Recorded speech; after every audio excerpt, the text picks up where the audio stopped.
Monday afternoon to you, 4 o'clock time for Sports4CLE. Thanks for joining us. Hope your week is off to a great start. Legalized tampering, so free agent negotiation season well underway. Browns not involved in any of the reported deals just yet. We'll have more on who has gone to where. But we begin with Dan Orlovsky talking about the Myles Garrett contract extension that we told you about yesterday. And what it means for the Browns. Well, it's the biggest win the Browns have had in years. And two, they got to know who their quarterback is. I can't imagine that Myles Garrett has come out publicly and said it's about winning, it's about winning, it's about winning, and then he signs this contract without knowing what their plan is at quarterback. They either have a very clear idea that, yes, Kirk Cousins is coming, or we're taking a guy at 2. And those are all the answers that we will be searching for over the next couple of days. Who will the quarterback be for the Browns? Tony Grossi, longtime Browns beat reporter on ESPN Cleveland, talking about the Browns' pursuit of a veteran quarterback. You mentioned Kirk Cousins. I know that they have until Monday, the Falcons, who are squatting on him at the moment. Do you expect some kind of news here in the next 24 hours? I think the Browns, if they don't do anything in the next 48 hours, it means they're squatting on Cousins. Okay. Suddenly, Joe Flacco's name has come back into the news. Did not play all that well in Indy last year, but really is a good fit in this offense. My information is that the Browns have done nothing to indicate that they're bringing Flacco back. Sam Darnold's going to go to Seahawks is what we're hearing. Minnesota's Daniel Jones, you brought up, would their pitch be to him, you get the year here, or wouldn't that take a lot of pressure off whoever the rookie is? Absolutely. That's why I think Jones would be a great, a 2-year contract for him. Jimmy Garoppolo, who hasn't played. I have heard his name more over the weekend, much more than Flacco.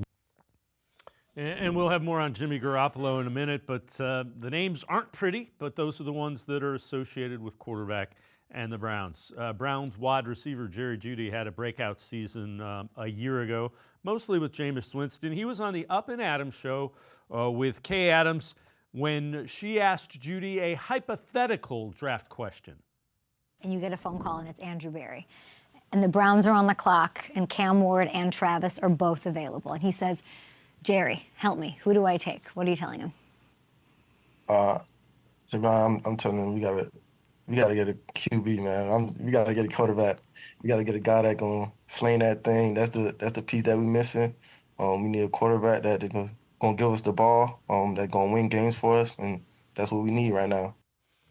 Showing that he has a pretty good handle on what the Browns need in addition to catching the football. Well, the guy that threw him a lot of those passes a season ago, Jameis Winston, is said to be talking to both the 49ers and the Chargers as a potential backup role.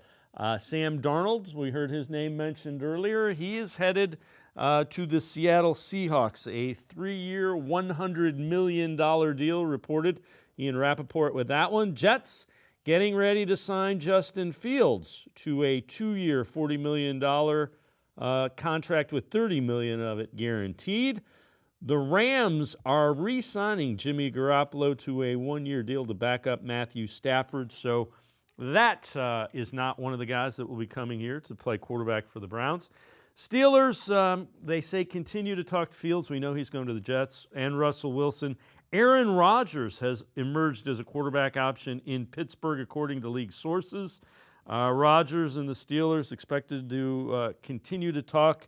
The idea of playing for Mike Tomlin is something that apparently appeals to Aaron Rodgers. Well, the Steelers are getting some help for whomever their quarterback is, as they're sending their second-round pick in 2025 to Seattle for DK Metcalf. Then they're going to sign Metcalf to a 5-year, $150 million contract. $33 million in new money average makes it the largest deal in Steelers franchise history. Also, Chris Godwin will return to Tampa Bay, 3 years, $66 million, $45 million of it guaranteed.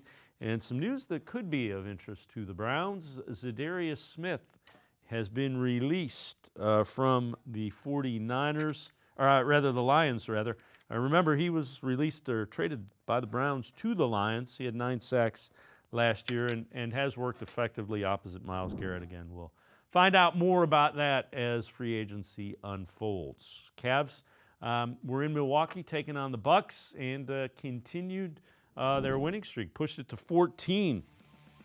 Evan Mobley gets the dunk on the assist from Mitchell. Mobley's 13.7 rebounds.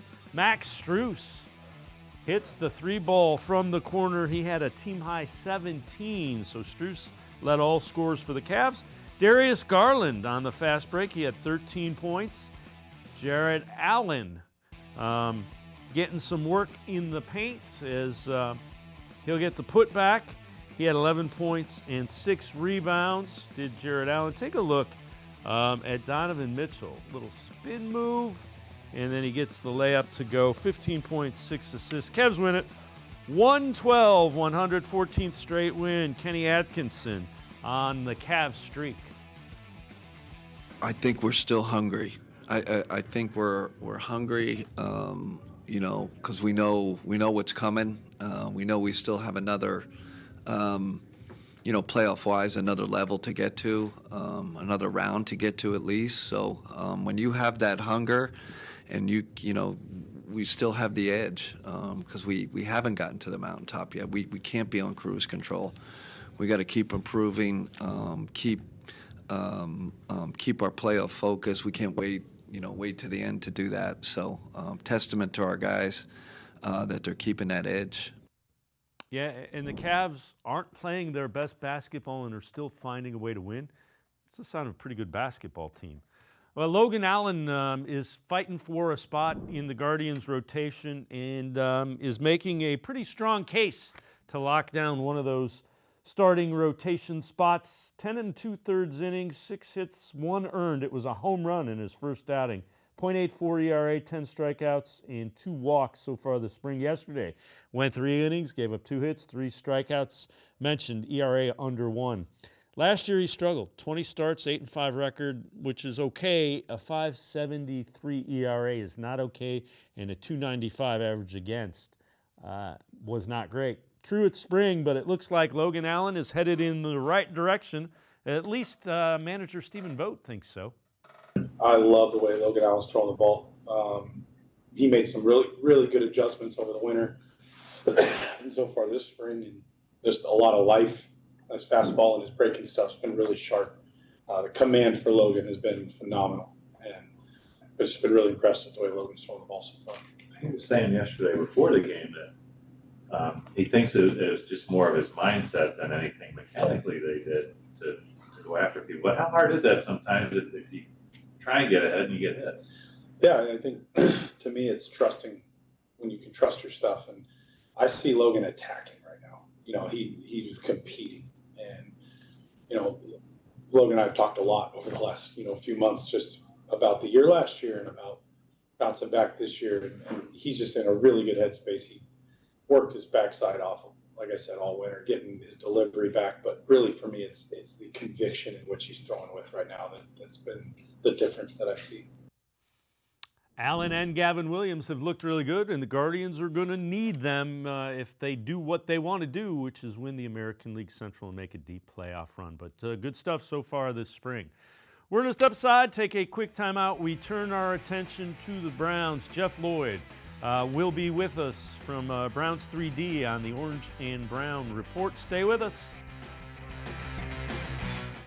The Ohio Lottery Partners in Education program is dedicated to recognizing exceptional students, teachers, and schools throughout Ohio. Scan the QR code on screen to nominate students and teachers as Academic All-Stars and Teachers of the Month. They must be currently enrolled or teach in grades K through 12. Is your K through 12 school developing students' literacy skills to achieve success in reading? If so, you can nominate your school for the School of the Year. Students can win $100, teachers can win $500, and schools can win $2,500. Scan the QR code, fill out the forms, and nominate deserving students, teachers, and schools today. The Ohio Lottery Partners in Education program takes pride in honoring exceptional students, teachers, and schools across Ohio. Submit your nomination today. It's fun, fast, and free.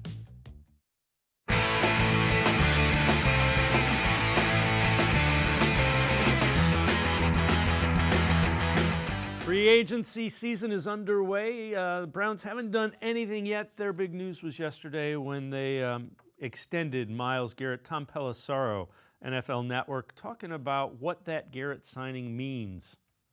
The Browns were never trading Myles Garrett. They told him that. They told other teams that.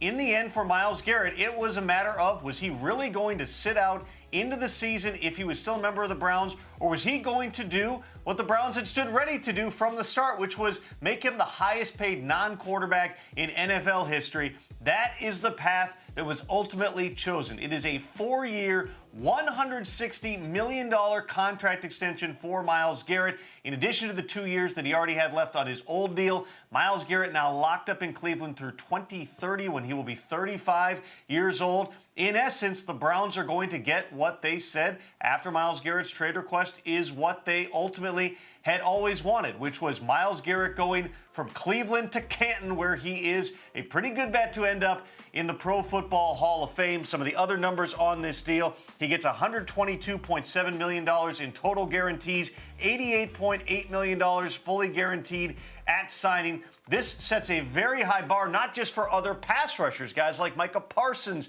and TJ Watt and Aiden Hutchinson to target in the coming years, but also think about this, Taylor. The Bengals, their division rival, have said they stand ready to pay Jamar Chase as the highest paid non-quarterback in NFL history. Well, that bar today went from $35.5 million to $40 million. There are all kinds of ripple effects here. With that, let's welcome in Jeff Lloyd, host of Browns 3D on the Orange and Brown Report.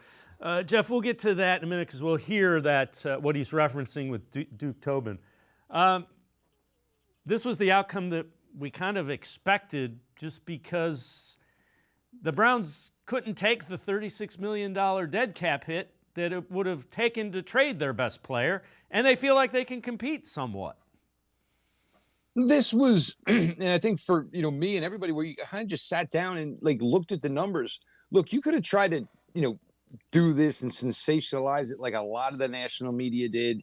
And, I don't understand why the Browns won't do this. But no franchise is ever just about one player. I mean, and it would have cost you multiple players on the roster. Most likely, it would have led to what would have been a really poor season, which would have been classified as a rebuild. Staffs don't usually return from rebuilds. Everybody's neck was basically on the line. Now, is it something Myles was maybe interested in? I think he was. But I think once it got to the point where it was like, you got told no once, you got told no twice, you got no told 3 times. And now you're working into the weekend. It's yesterday, it's Saturday night into Sunday. And look, Clutch represents a lot of athletes. There's a lot of guys who have signed contracts today. Myles Garrett is not their only guy. And basically they probably had to go to him and say, look, we're doing everything we can, but it doesn't look like they're blinking in any way whatsoever. So plan B is you can once again re-sign re-sign an extension with the Cleveland Browns, become the highest paid non-quarterback in NFL history, and, go from there. And, maybe this wasn't all done probably, I think this was done more by the agency than it was probably done by the way maybe Myles Garrett wanted to do it. But when you kind of get yourself into this situation, you're trusting your agents. Myles is going to be in a tough spot here. Obviously, I think that, the fans are going to want to hear some positive words. Could be a little awkward the next Cavs game he shows up to, because look, Clevelanders, it's once you're not with us anymore, they quickly will turn on you. And I don't think anybody truly thought he was leaving, but it was almost the fact that like he said he wanted to, that probably hurt some people rubbed some people the wrong way. You got your star player back. And look, the Browns feel, and they go back to 2023, we started 5 different quarterbacks. We went 11-6. We went to the playoffs, and Myles Garrett was Defensive Player of the Year. They need the defense to play better. There was no way the defense was going to play better by eliminating Myles Garrett. He, in the end, and now we're going to talk about a contract where Myles is going to be around at 35 years. Remember how when Myles was young, people always said, he's built a little different. We're not sure how long Myles Garrett's actually going to do this. But now signed in until he's 35 years old.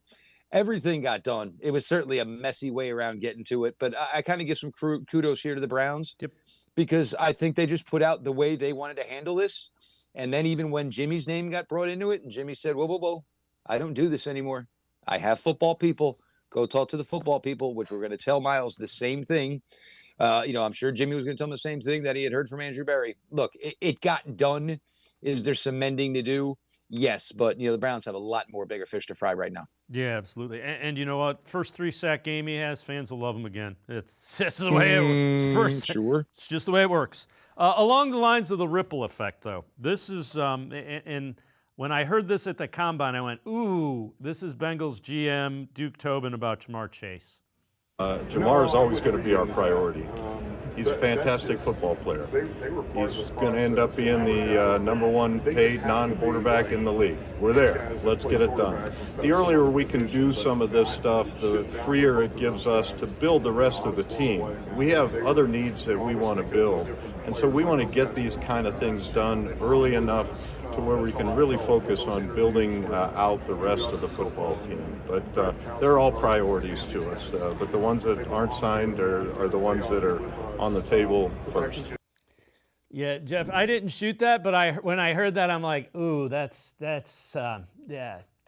There's a reason guys like Andrew Berry won't talk about contracts in public, and that is one of them. So, but you got Chase, you got Higgins, you got Micah Parsons. All those guys are looking at that contract going, Well, first things first, the earliest point to do this, Duke Tobin, was last 1 year ago. Yeah. 1 year ago. Yeah. And guess what? It would have been maybe 34.3, some number like that. Yeah. Look, the Bengals is the weirdest thing in the world. And this is the thing, because you want to re-sign Chase, you want to re-sign Higgins. They're both represented by the same agency. How does that work? Even for both guys to agree to that, how does that work? How does the agent have you best when your teammate's there as well? How is he fighting for every dollar? You got to put 11 guys out on the field on defense. Look, I'm assuming that's still their, inclination is to give Jamar Chase all that money, because if you didn't do it last year, which you should have, now he went out and won the Triple Crown, Jamar Chase. So obviously, yep. I'm going to tell you right now, you can't go, it's got to be, I would say it's got to be 145. Yep. I mean, it's got to be like, it's got to be $43 million if you're Jamar Chase. That's where you want to be. This is the amount of money that it cost the Bengals yesterday. T. Higgins, honestly, at this point, look, and it is not a knock on T. Higgins. T. Higgins is a great player. You just got to give it up. There's no way you can coincide with both these receivers and now having Joe Burrow on the contract extension. You're never going to be able to field the defense. The Trey Hendrickson thing was another one. You should have chosen Hendrickson over Higgins. But that was actually a favor that Cincinnati didn't realize they did for the Browns. Because once you put Trey Hendrickson out there, here was a guy who was not going to cost you as much salary. He was not going to cost you as much to trade for. Yes, he's a little bit older than Myles, but he has had over 35 sacks the last 2 years combined. That kind of dulled the market for Myles, because anybody said, well, I need a big game pass rusher. Oh, my God, I don't have to pay that price. I can actually pay a price that might be manageable for me and my franchise. TJ Watt, I think the TJ Watt thing's a little bit different, just because TJ, towards the end of the season, did not go really well for him. So I don't know if we were talking about he was going to be in conversation for this, type of contract again. But now it's going to make it awkward, obviously, because his agency is only going to say the price went up. Meanwhile, Pittsburgh, is trying to, politely tell their player they don't think he's worth that much. Meanwhile, you're ripping off money for DK Metcalf. You're trying to bring in, Aaron Rodgers. Who knows if they're going to keep Pickens? But I mean, if it's Rodgers and it's Metcalf and it's Higgins, in Pickens, this can go only one of two ways. It's either going to go really, really well, or it is just pull the pin out of the grenade, and it is going to go. It'll be. Yep. It's way, way, way combustible. All right. Quarterback, without question, biggest need for the Browns. There will be multiple new ones, rookies, veterans. We'll know the mix. Mike Florio from NBC Sports Pro Football Talk with what he's hearing relative to the Browns. I heard a name that surprised me, and it will probably sadden Browns fans. Carson Wentz is a name to watch carefully. The guy they could have taken with the second overall pick in 2016 and got dragged for not taking him until it turned out he wasn't as good as it looked like he was going to be when the Eagles traded up to get him. Carson Wentz is a name to watch. And you know what? It makes sense because They got a cap nightmare that's still unfolding with Deshaun Watson. They're going to have cap consequences of the Myles Garrett deal. This is going to be about finding somebody who can pass the eyeball test and be cheap enough to justify it. I think that's the key. I think they might just put a number out there and say, to 7 or 8 different guys, here's the number. Whoever calls back first and says yes gets it. And I know that sounds ridiculous, but consider some of the moves the Browns have made. It kind of fits with how they've done things over the past 10 years. That's a little bit of a cheap shot. Where is the cap hell? Yeah, I know. Where is the cap hell? You they can create 50. Right. They can create $50 million day before you get home. Here's the thing, though. What they're going to do is they're going to backload it because Deshaun Watson's contract will come off. So they'll give him a signing bonus. They'll backload it. I keep hearing Carson Wentz. He hasn't played a lot. This name doesn't excite me. I keep coming back to Russell Wilson because I think that would excite some of the veterans there. I know he went through not something great. I think he'd be effective in Kevin Stefanski's offense. I'm not saying no, but look, this is no different than the conversations we've been having for 2 months now. It's just now it's about to become real. Right. So you know what I'm saying? We're now finally playing this game of musical chairs that a lot of people don't want to play at all. Justin Fields, $30 million guaranteed. Everybody was like, Justin Fields, it's kind of interesting. $30 million guaranteed. Oh, never mind. Not as interesting as I thought. Sam Darnold had a really, really nice year, $55 million guaranteed. And what did Sam Darnold do? Sam Darnold went for the bag. Seattle released one of their best weapons, just traded away one of their best weapons. Their offensive line is bad. So he just went and got his money. God bless him for it, but he could get sacked 55, 60 times next year behind that Seattle offensive line. Geno Smith, got an absolute gift getting out of there. And, Sam is probably, less mobile than Geno Smith is. Look, Kirk Cousins was always a name to watch here. It's still the case. I don't care what anybody says. Atlanta is not keeping Kirk Cousins around. Once that switch was changed, you just move on. You have some respect for the guy. You just move on. It just makes things worse if he's around and hovering around over Michael Penix. Daniel Jones is still a name that, really hasn't been connected. If I'm Daniel Jones, the Colts, Browns, Browns have more recently been in the playoffs. I think I might be a fit in Kevin Stefanski's offense. I think one thing that Kevin Stefanski and the offense are trying to do, and they were trying to do 3 years ago when they acquired Deshaun Watson, is they were trying to add some more athletic ability to the quarterback position. So that way, when you get to those weird 3rd and 7s and nothing's there, you're not throwing it away. You're not getting sacked. You have a quarterback who can maybe make a play for himself with his legs. So I still like that opportunity. The draft is going to kind of get, a little bit interesting here because Tennessee 2 years ago drafted an offensive lineman with the 1st round pick. Last year drafted an offensive lineman with the 1st round pick, just gave $50 million to an offensive tackle here.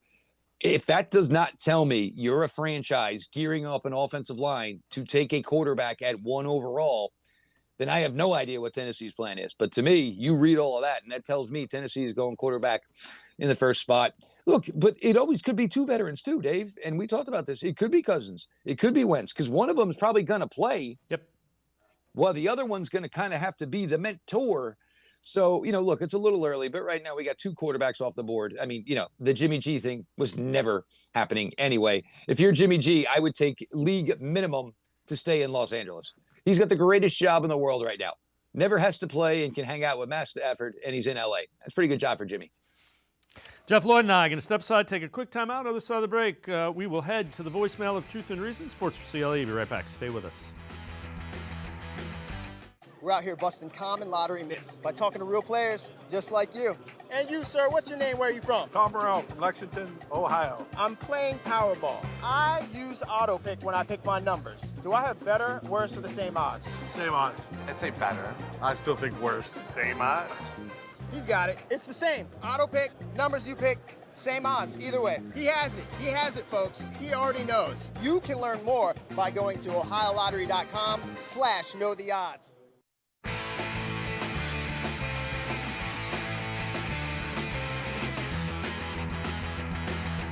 We continue talking Browns with Jeff Lloyd, host of Browns 3D on the Orange and Brown Report. Let's head to the voicemail of Truth and Reason. Hey, what's up, Dave? This is Taylor. I never understood the reasoning behind not utilizing all the draft picks that a team may have. The Browns have between 11 and 13 picks, but they don't expect for them to utilize all 11 or 13. And in my mind, I'm thinking if I had that many picks, that I would want to bring in as much competition as possible and let the best man win. Maybe one of the picks we use in this draft may be better than what we already have on the roster, but we will never know if we don't properly utilize all the assets that we have available to us. As always, appreciate all of the voicemails. Jeff, the answer and I was surprised at how low this is. We looked this up. Of all NFL draft picks, only 30% of them actually play in the NFL. And when you get to the 6th and 7th round, it's between 10 and 15%.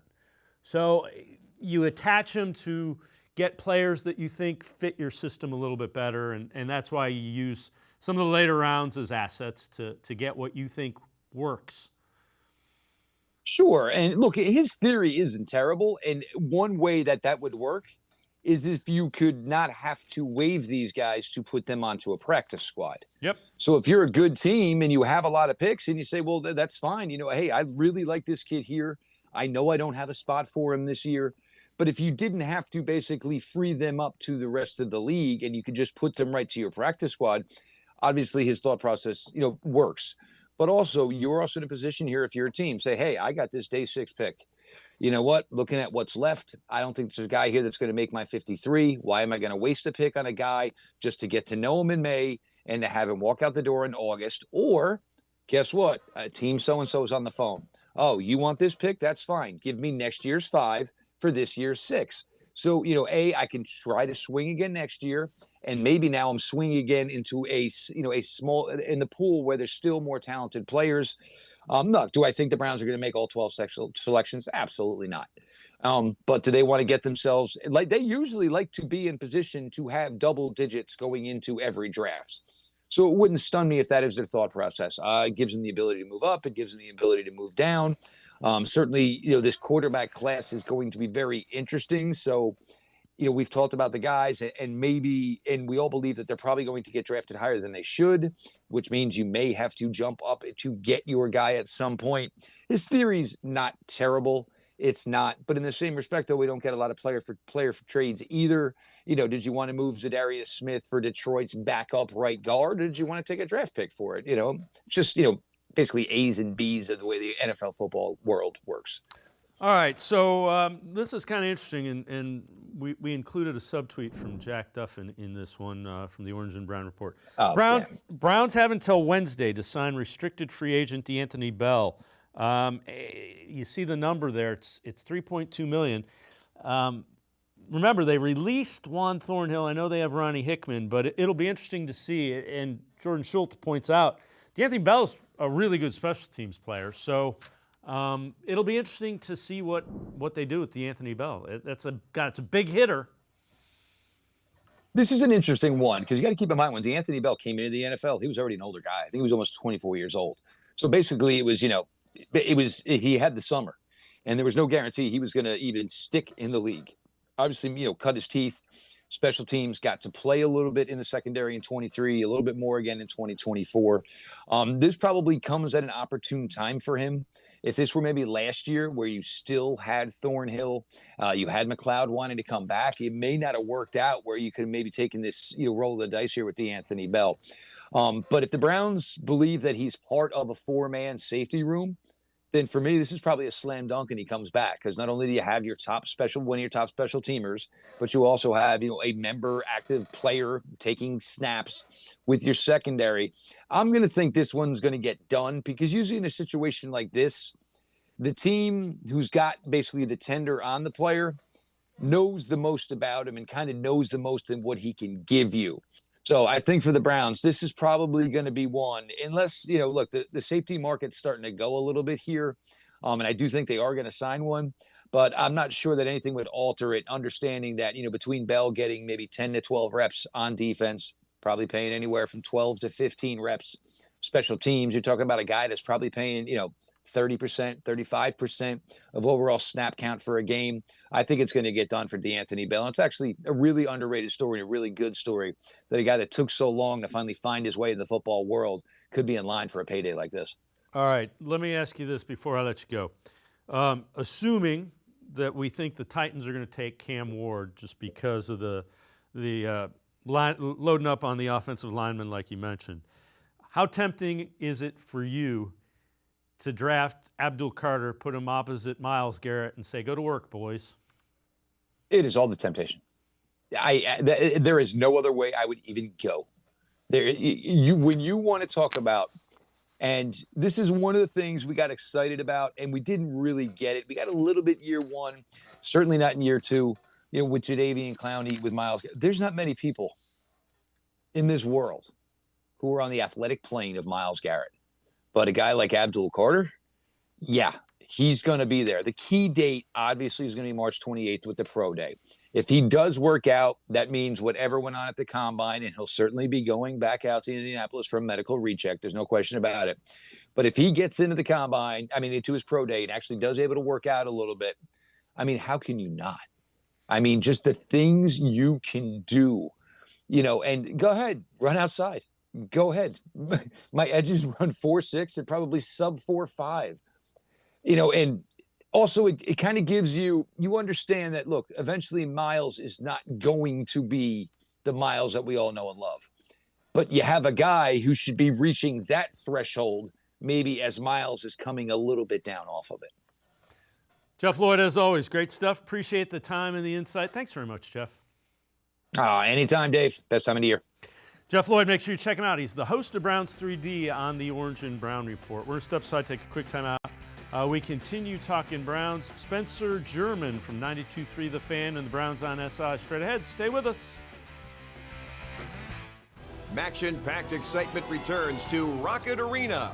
The 2025 Mid-American Conference Basketball Tournament, presented by Credit Union One, returns March 12th through the 15th. Pulses will rise and hearts will race as the men and women of the MAC put it all on the line. Tickets are on sale now at rocketarena.com. MAC Tournament Basketball. Be there!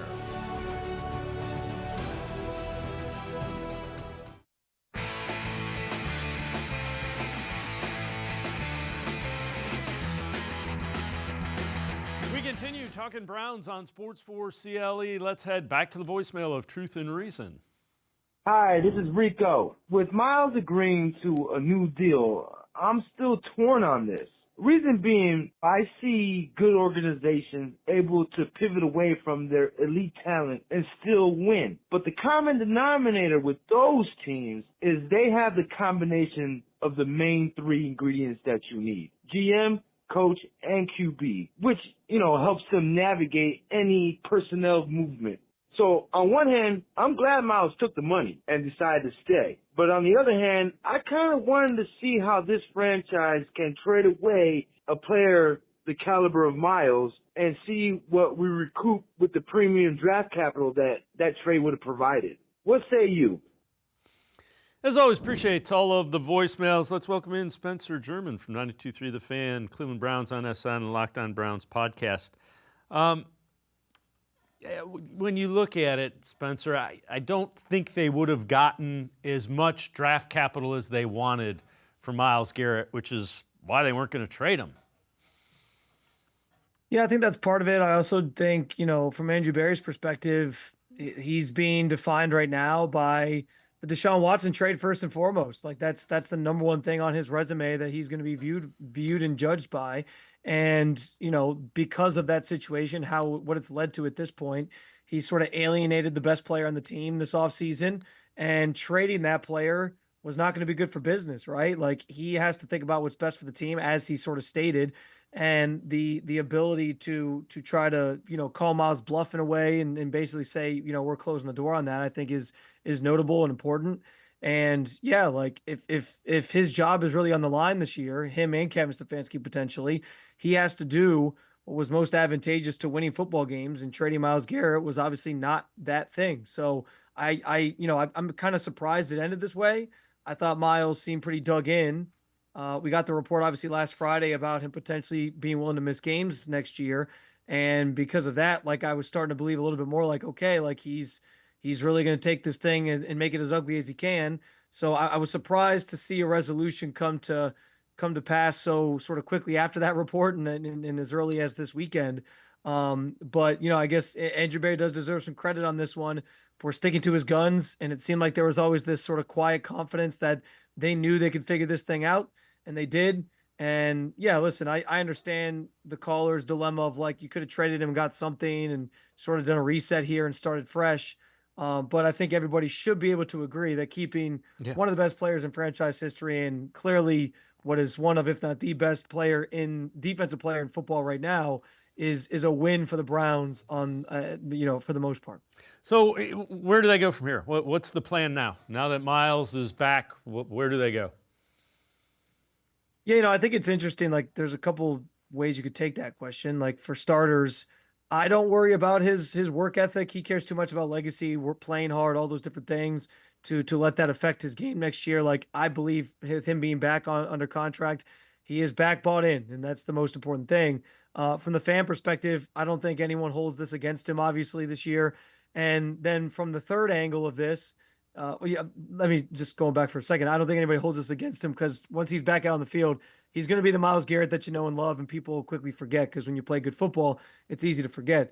But yeah, from a standpoint of like where they go from here this offseason, there's the number one thing that everyone continues to talk about is figuring out the quarterback position. And I do think this opens up, an interesting question about what they pitched Myles on. Because I've been saying, Dave, like, there's no way back in January when they met at, end of the season meetings that they could map out to Myles, hey, here's the bullet pointed things of what we're going to do. We're going to get this quarterback and we're going to make this move. We're going to make that move. There's just too much unknown at that time. I mean, playoff games are still going on, all those different things. Now they have a more finite plan. They have a clearer idea of here's the quarterbacks that are going to be available in free agency. Here's what we're going to do with our number 2 draft pick potentially. Here's what we're looking at. Here's what we're considering. So I got to believe they have a more succinct plan at this point.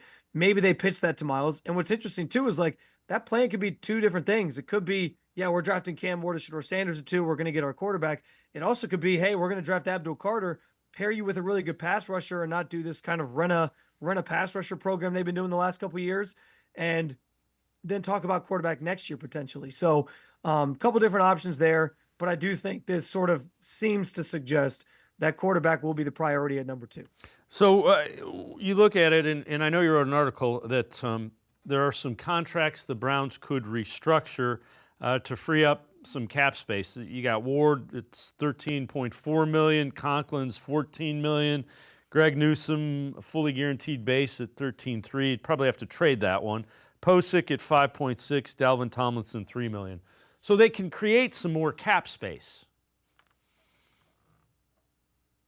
Yeah, they can create a little bit more cap space with those deals in particular. It's not going to be a ton. We know that about this team. They have a very bloated salary cap right now, and they're going to have to sort of navigate that. Barry always seems to find a way to do that the best he can, and he'll do that again this offseason. Those are the ones that make the most sense. There's a few, like Ethan Posick's deal. It's only like $5 million per year. It's not going to save you a ton, but hey, every bit counts if you're the Browns right now. I think the most notable one from that list is Greg Newsome, because he's the one player on this roster that has a bigger base salary, $13 million, and you're not on the hook for anything in dead cap if you move on from him. Now, unless you cut him. If you trade him, all that money goes to the team receiving him, and you have nothing in terms of dead cap that you have to worry about. There's no void years on his contract right now. And so a restructure of his salary would basically mean tacking on void years to a player that might not even be here next year if they're not going to re-sign him, and I don't think they will. So to me, listen, like if the Browns are trying to stay competitive and they try to sell you on that, if they came up to you and said, hey, we're trying to stay competitive, but we're trading Greg Newsome, I don't really think anybody's opinion changes. Like, I don't think anyone's like, oh, no, that means you better throw in the towel. Like, Myles, yes. Greg Newsome, no. So I don't think the outlook changes all that much by potentially trading Greg Newsome. I say you move him, get a day 3 pick, whatever it's going to be, like a 6th-round pick, whatever, and you use that for whatever you want to use it for, whether you select a player with it or use it to maybe move up and down the board this year or next year, whatever. But I think it's an easy way to create some salary cap space and not have a burden of void years and dead cap to sort of think about, while also being able to add an asset. And I think you can find a formidable substitute at the nickel spot, whether it's Cameron Mitchell, who's already on the roster, or we know Andrew Berry's probably going to draft a corner in this draft to sort of fill that void. I don't think it means the Browns can't still try to achieve their goal of being competitive just because they give up Greg Newsome. You also wrote an article. I'm curious. They have to do the article have to do whatever it takes to trade up to get the quarterback they feel is the right quarterback. Yeah, I think that just kind of comes down to, listen, if they believe, and we know, obviously, Dave, you were out at the combine too. The conversation coming out of Indy was very much that Cam Ward has separated himself as the number one quarterback in this class, the guy who has the higher ceiling, which I tend to agree with as well. And because of that, like, if they believe in their heart of hearts that he's the guy, they got to go get him. They cannot sit back and, rest on their laurels and wait. If they think that's the quarterback of the future, then they've identified that. Now, yes, there's always a risk with that, but you as a GM of this team, as a scouting department, you have to believe that you found the right guy. And if that's how they feel, yeah, go get him. So if it comes down to, hey, we think the Titans might take Cam Ward if we don't trade up with them, and they're willing to listen because their GM and head coach are sort of on different timelines. It's kind of a unique situation there in Tennessee. Maybe they would trade back and still guarantee themselves like an Abdul Carter or a Travis Hunter and give the Browns a chance to take that quarterback number one overall. Now, maybe they like Shador and it's okay and they can just stay put. Or maybe the Titans pass on Cam Ward. I don't know. But if it's going to take getting Cam Ward and they think he's the best guy in the class and he's the guy they've targeted, they got to make the call on moving up to get him. Even if it comes a little bit of risk and giving up some draft capital to do so, because you don't want someone else to come up and get that quarterback either. You want to make sure you get him. So, that's kind of the gist of that one. I think it comes down to how the Browns feel about the class, and maybe they don't like either of these guys. Maybe they like both. But if they think just one is the guy, you go get him if you're worried somebody else is going to take him. Spencer German from 92.3 The Fan, as well as Browns on SI and the Locked On Browns podcast. Now, I can step aside, take a quick timeout. Other side of the break, what would it cost to go up to number one for the Browns? Sports4CLE will be right back. Stay with us. Come back to go forward. Back to learning new things. Back to pursuing your dreams. Tri-C has flexible learning options to fit your life. And every year, more than 1,000 local companies provide Tri-C students with real-world learning. The right education can boost your lifetime earning power by hundreds of thousands of dollars. Start now with a college education you can afford. Tri-C, where futures begin.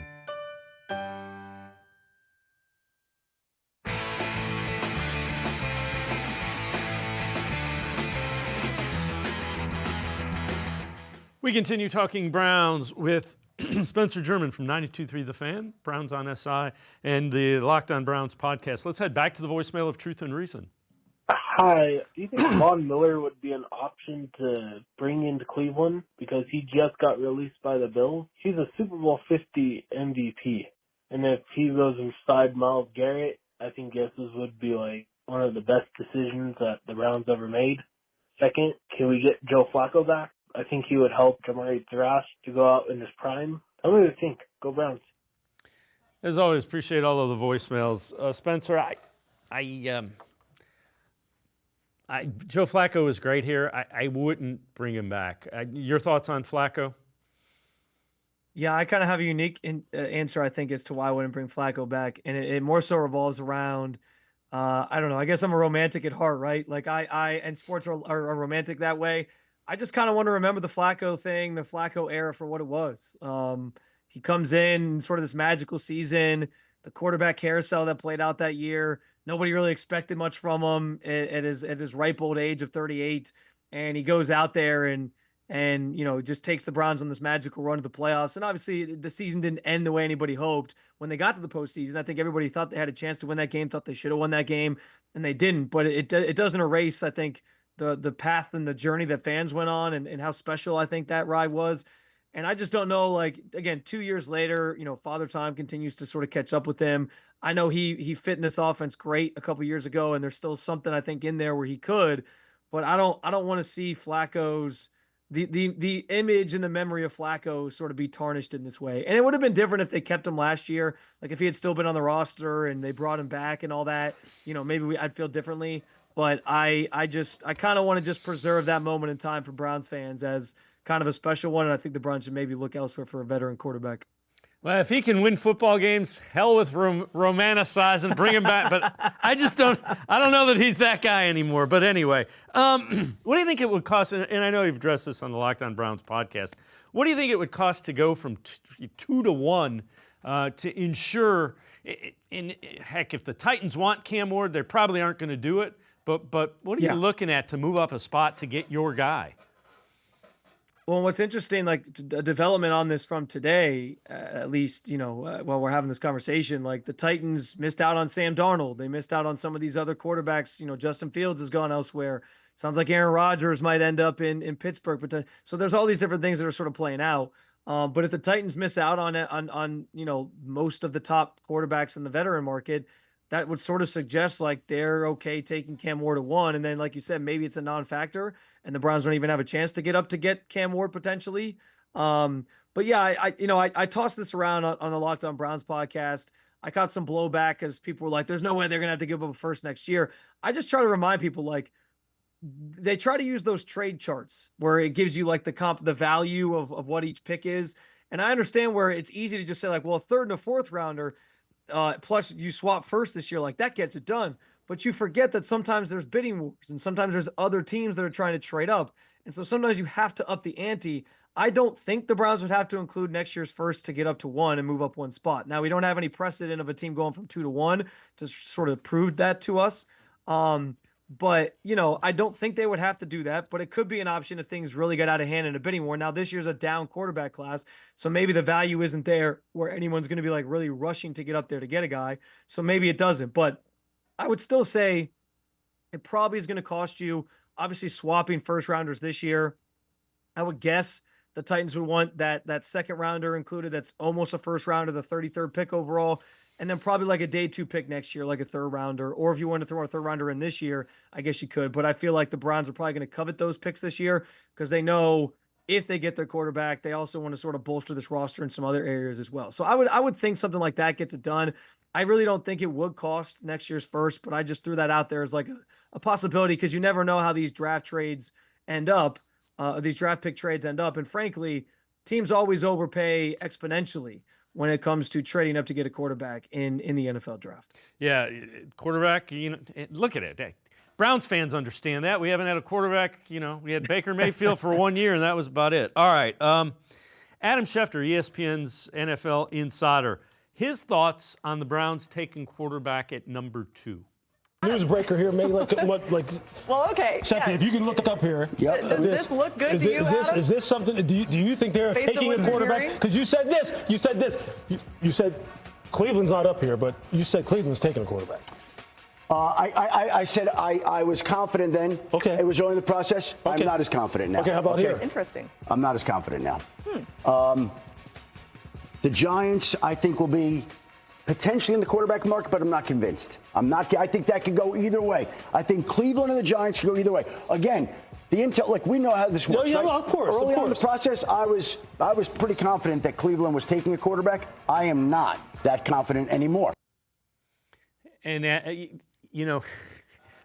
the way Andrew Berry works, Spencer, he's been you hear everything. So yeah, he does not reveal what he's doing. We've never, I keep going back. They drafted Martin Emerson with like their first pick a couple years ago when you thought cornerback was their strongest position. So the more I hear, the more I have no idea what Andrew Berry is planning on doing. Well, what's funny about that is like at the Combine, I had to kind of take a step back because I feel like I was trying to read into everything too much, like get myself all caught up in like, what does this mean? What does that mean? And like Adam Schefter, I was getting just tossed around with no idea what's coming. So I've kind of taken a step back from trying to analyze every little thing.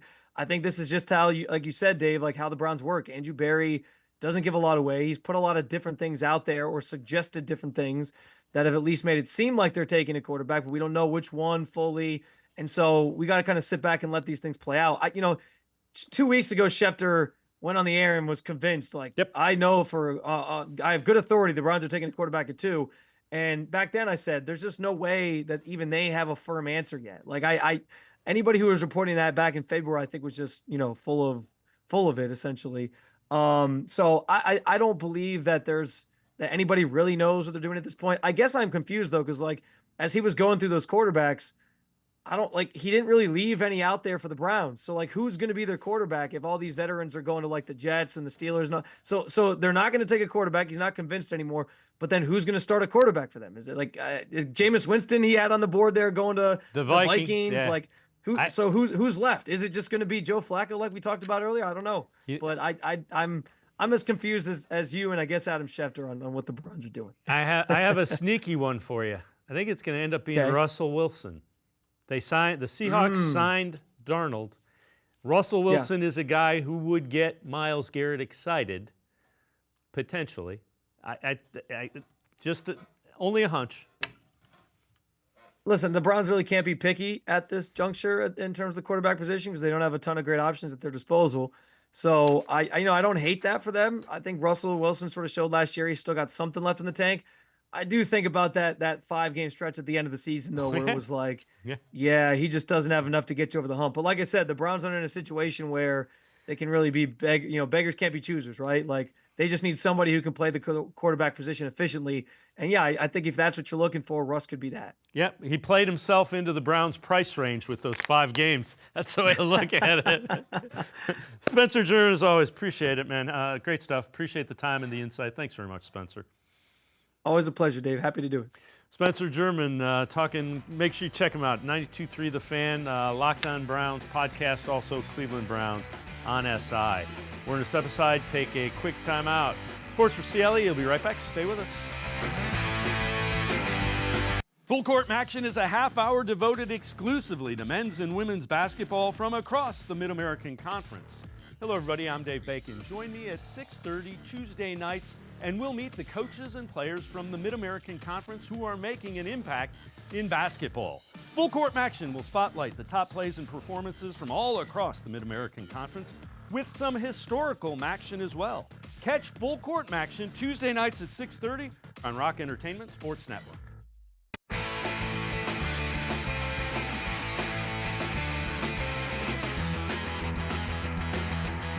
We continue talking Browns on Sports4CLE. Let's welcome in Jake Burns from BrownsFilmBreakdown.com. Jake, let's talk a little bit about free agent quarterbacks. When you kind of look at it, and we're assuming the Browns are going to draft one pretty early, we'll get to that in a minute. Who do you think the best fit is for the Browns that's realistic? I don't think they're going to have the money to go out and get a Sam Darnold. So realistically, relative to what they have to spend, who do you think the best option for them is? Well, there's not, the bigger names. I think Geno Smith was one of those names that was kind of floated around as a possibility, but he obviously he's been dealt. I think Kirk Cousins is in a little holding pattern with Atlanta.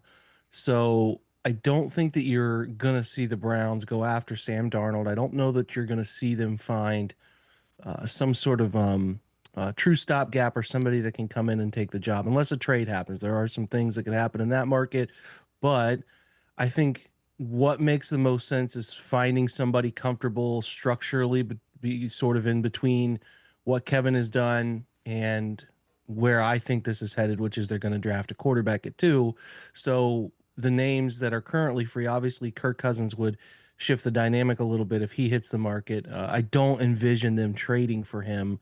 I don't really envision anybody trading for him. I think it's going to be a similar situation to Russell Wilson and how the Steelers found him last year, which is that he hits the market and there's offset language. So he is basically coming over on a minimum structure that the Browns would really need. But if you're looking at this market, I think that the veteran types that make the most sense, people that have been around it, Jacoby Brissett is a name to keep an eye on. Obviously here a few years ago, but a guy that could come in and play and is familiar with how Kevin likes to operate things, and obviously one of the better leadership types on the market entirely.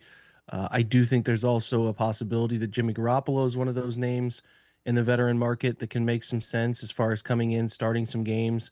And obviously was out in LA last year with the Rams and has been around through his 49ers days, and now both with Shanahan and McVay, can provide some answers for them to make some connections happen between those offenses and what Kevin wants to do. I don't think they're going to be in on Justin Fields. I don't envision that. I don't think they're going to go after Russell Wilson. I don't think that's a fit either, as I think Russell tries to get a little bit more money from somebody else, perhaps even Pittsburgh. And I don't envision Aaron Rodgers being a realistic option either. So I think you're looking at what it has morphed into is we'll see about Cousins' situation when it comes up and when he actually hits the market.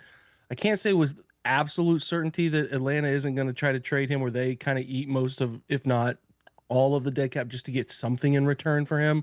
But it feels like there's a pattern where they're just going to do right by him and he hits the market, and you address that when it comes. And the Browns would obviously have a temperature gauge on that ahead of free agency startup here. But I do think you're looking at a veteran type to make them feel a little bit more secure heading into what I just envision is them selecting a quarterback at the top of the draft.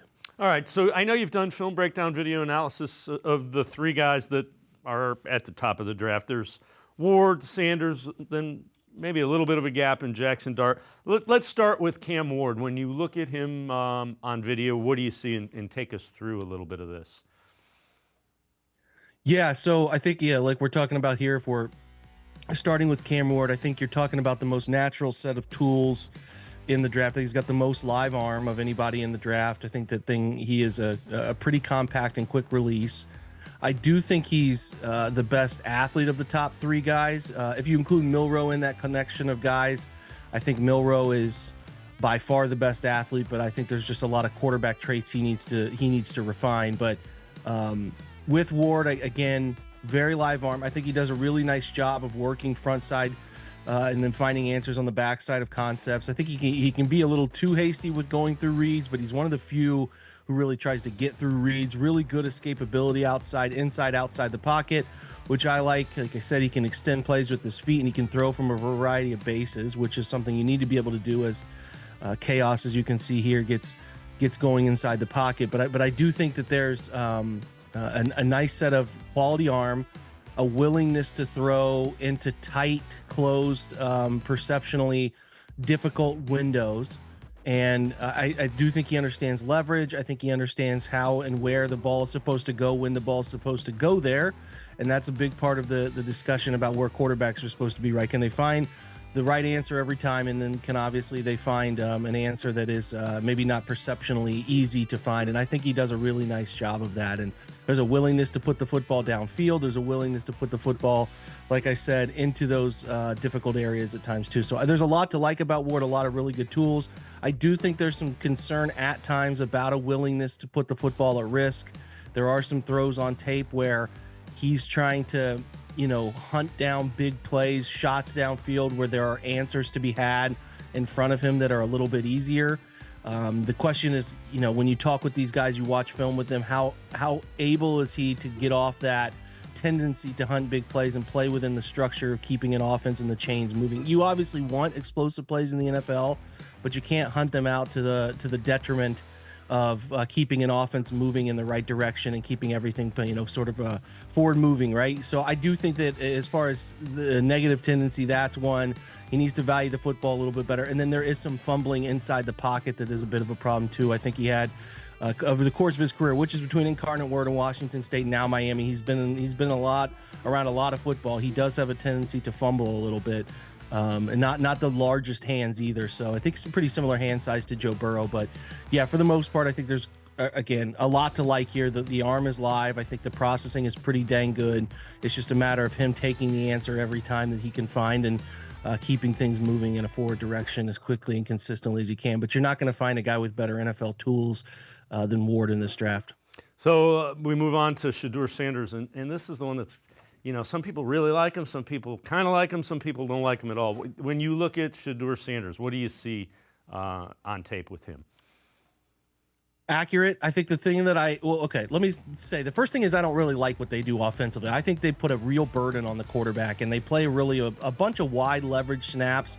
What I mean by that is the wide receivers are wide aligned players, and they're oftentimes not using any run game manipulation or any motion manipulation to make things easier on the quarterback. So I think of all the quarterbacks, I think Sanders had the most on his plate to make the offense successful. And did that mean that they were the most successful offense in the college football world? No, they weren't, right? They definitely had their issues as an offense at times, but I do think that as far as, hey, we're going to make this, as easy on the quarterback as we can, I don't think that was necessarily always the case. So that comes into it. And then I think he had a really rough offensive line, and I'm talking from a sheer talent perspective, and it played out a lot of times where Shedeur was trying to make plays, do what he could to get the offense in a decent position.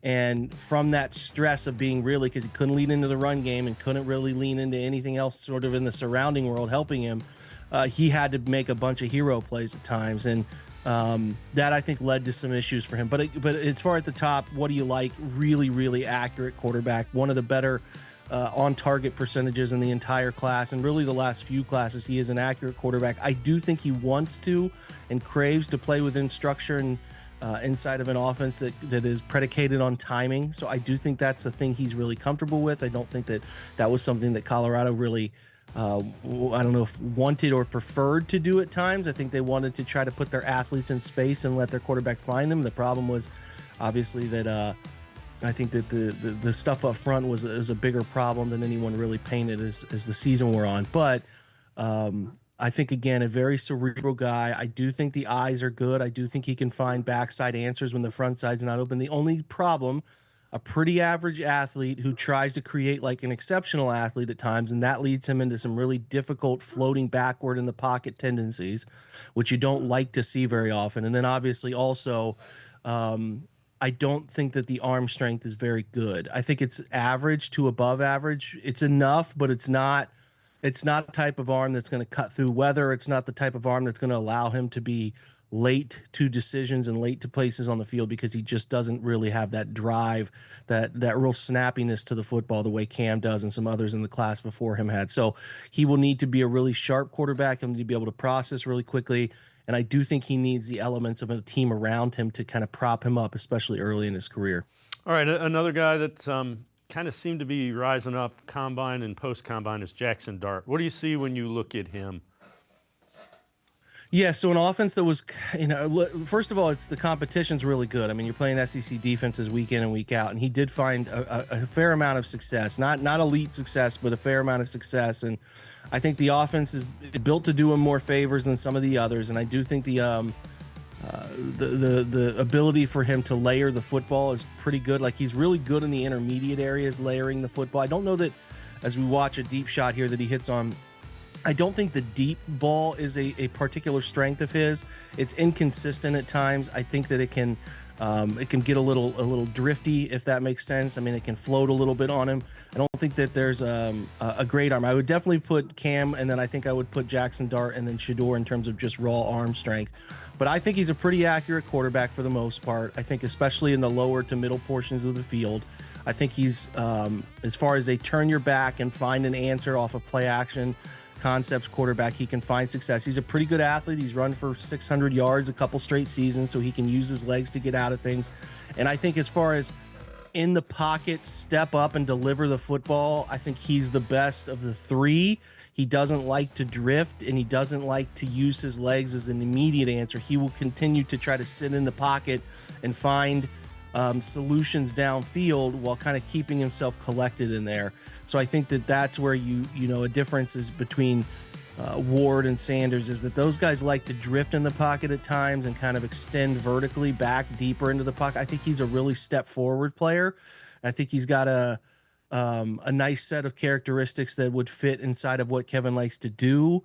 I think, like I said, the arm's good enough. He's a plus athlete. I do have, like I said, deep ball questions about that. I do also think he's of the three the worst process guy in terms of speed of finding answer 1, 2, and 3 and getting to the backside consistently. But if they're not going to take a guy at 2, I certainly think that you could see them in a world where maybe they want to be in at the middle and end of the first round and try to develop some of those traits. So I like enough of those guys to see it. They're the answer. We're going to work on Milroe as a website this week and see what we like there. But I do think Ward is the one, if you're at the top of the draft, that makes the most sense. I can see liking Shedeur if Ward is gone. And then Dart to me is kind of in that next tier of guys that if you're just kind of peeling back tools, what do we like about him? I think there's an appeal to him that could be there at a different vantage point from the draft. Jake Burns, as always, great stuff. Again, it's BrownsFilmBreakdown.com. Jake does it as well as anybody. Thanks so much for the time on the inside. Appreciate it very much, Jake. Thanks, guys, for having me. Jake Burns, make sure you check him out. BrownsFilmBreakdown.com. You won't regret heading there. Always insightful stuff.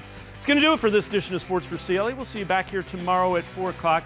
Have a great night, everybody. See you tomorrow at 4 on Sports for CLE.